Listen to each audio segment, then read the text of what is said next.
This week, the Emirates Airline US Open Series moved to Toronto, Canada, for the first of two ATP World Tour Masters 1000 events that take place before the US Open. So, for the best in the game, the Rogers Cup is key preparation. I'm very glad that I'm back to #1 again, but I know that this is something that cannot stay forever. So it's definitely an important part of the year. I've always enjoyed the sort of American hard court stretch. Now we're looking ahead of probably 8 months on hard courts. It's a long stretch and you want to try to start off in a good way. One of the biggest tournaments on the ATP World Tour, the Rogers Cup has one special quality. It changes cities each year, alternating between Montreal and Toronto. It's a very unique situation on the tour where you can see Toronto and Montreal, so the players love that. I think it's very unusual to have this tournament structure where you do have the two venues. The players that I've spoken to, all of them say I think having that choice and that change is really interesting each year. And Toronto, I know, is a big favourite of most players.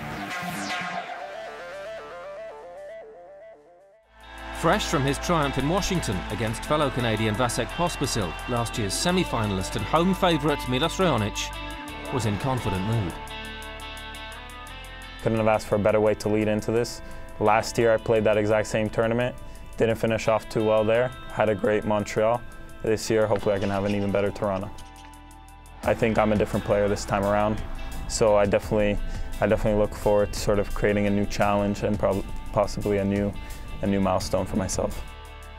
As part of the ATP Heritage Award programme, Mark Young presented a 25-year celebration trophy on centre court, recognising the significance of this tournament. Former Rogers Cup champion Roger Federer echoed that sentiment. I think everybody figures that for all the top guys, or guys like me or Rafa, it's only about the slams. Which it is not for me. That's why I am here in Toronto. That's why I play a full schedule on the ATP Tour. I play from January to November. If it was only about the slams, my schedule would be entirely different.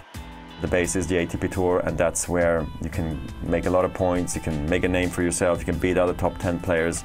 That's where the family is at home, and so from that standpoint, yeah, it's not the most important.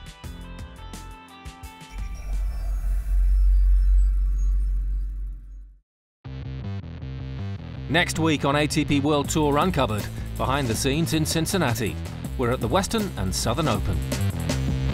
And in Cincy, we're invited to a very special doubles charity event with the top teams involved. Don't forget to log on to atpworldtour.com for your 24/7 breaking news and chat with us on Facebook and Twitter in English and Spanish. See you next week.